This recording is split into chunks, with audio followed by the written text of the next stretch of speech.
from your prospects. I think it's very appropriate in a major donor prospect meeting when you're talking to someone, if they decide to give or not to give, it's appropriate to ask them, well, do you know somebody? I mean, you do that in business. Is there anybody else that I should be talking to in your organization? Same type of thing, you should be asking those questions and those referrals. We talked about outreach activities, whether you're speaking at Rotaries and those types of things. Donor advised funds, we have 3 major ones in San Diego. The San Diego Foundation, Jewish Community Foundation, and Rancho Santa Fe Foundation. And those people park their money there, and then they still decide on where it goes, but they may have shared with a program director that, hey, I really like education for young kids as an issue. So sometimes it's a good referral system to have contacts with these donor advised funds because they can hook you up with a donor that you might not have come into contact with. Okay, going back to the database software, there are many, many choices available out there from very, what I'll call light versions to very, very robust versions. They really are the backbone or the foundation of your development department. They're going to drive all your history, all your points of contacts, your communication strategy for all those segments that we talked about on the previous slide. How do we talk to each one of those? When I came on the board with Second Chance about 6 years ago, and coming from where we mailed millions of pieces of highly targeted, personalized mail in my business for people like the Smithsonian and the National Parks Foundation and LACMA up in LA, and I mean KPBS here in San Diego, very sophisticated direct mail programs. I showed up at Second Chance, and they were trying to get a mailing out to, I think, about 2,000 people, and it's like, oh my gosh, what is going on here? I mean, they had Excel spreadsheets, and they're trying to merge them, and it was just, so I said, listen, I know your database isn't very big, but we've got to do something. So I was able to convince the board that, hey, let's make this investment in software and training. And Joanne Jaffe, I don't know how many of you know her or not, she's the Director of Development and Marketing there and is a wonderful professional in our industry. I think if you were to talk to her today and say, what's it like to generate a mailing now versus what it was then, she'd give you, and it was painful getting there. It's not easy to convert all this, and I'm sure some of you have run into situations where you go down this path, and it's very hard, and it took about 2 years to finally get this thing clicking, but now she can talk to different constituencies in the appropriate way. And the bottom line is it generates more money. It produces better results. Not that you want to get slick with it, but it allows you to communicate better with your folks. And then ownership. And this may be, and I know to some extent this was a little bit of the problem with Second Chance, is that when I visit nonprofits and talk to them about fundraising, I get onto this topic, and I'll find out that a very bright, young, capable person who is also doing the phones and clerical is doing all the data entry on the software.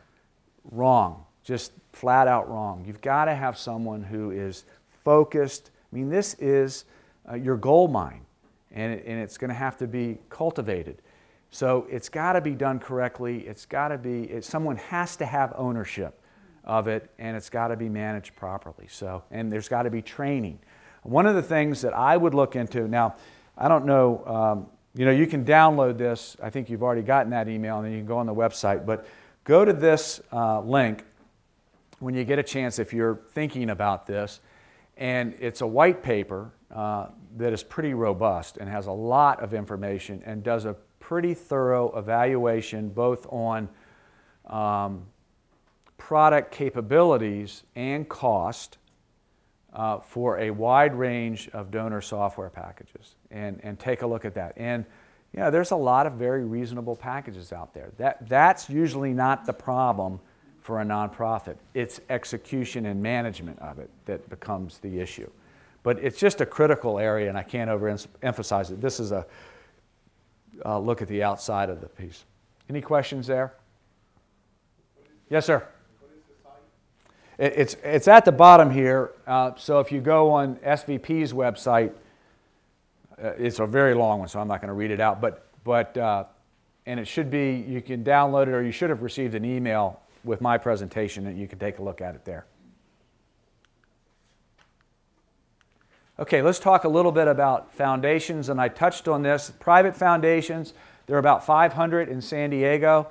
This was as of 2008. This was a report done by San Diego Grantmakers with about $1.6 billion in assets. About $134 million was donated. Very interesting, about 80% of these were established after the year 2000.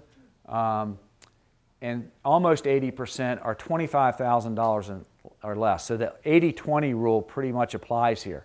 20% of these private foundations are really giving all the money away. So those are the ones that you want to be able to identify and build a relationship with. Corporations, the 38 largest employers, they gave the bulk of their money to health and human services and K through 12 education. 59% have targeted those areas.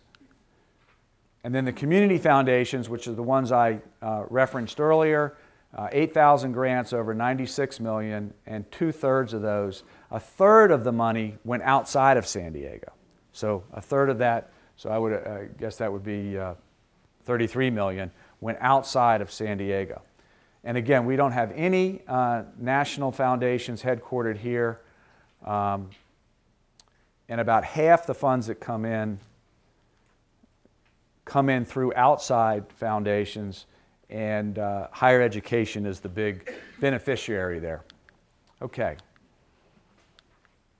Things to keep in mind with foundations.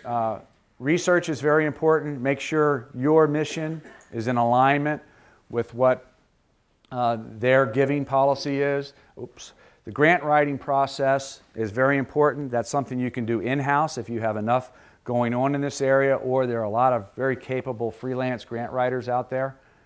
Be careful in this area. Make sure you've got someone who really understands your organization. Employee involvement, for instance, Qualcomm is probably the best example. You know, they usually give to organizations that have their employees on the board or volunteering in large numbers with the organization. So keep that in mind.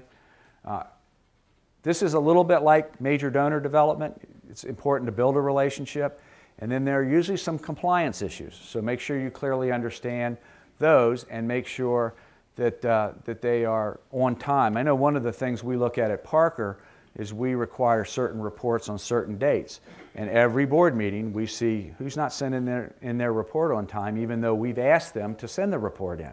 And that's going to probably have an impact next go around, because when we're going through a stack of this many requests, you know, that's not going to bode well. Yes, ma'am? Would you include corporate matching underneath employee involvement? Yeah. Yes, that's a good point.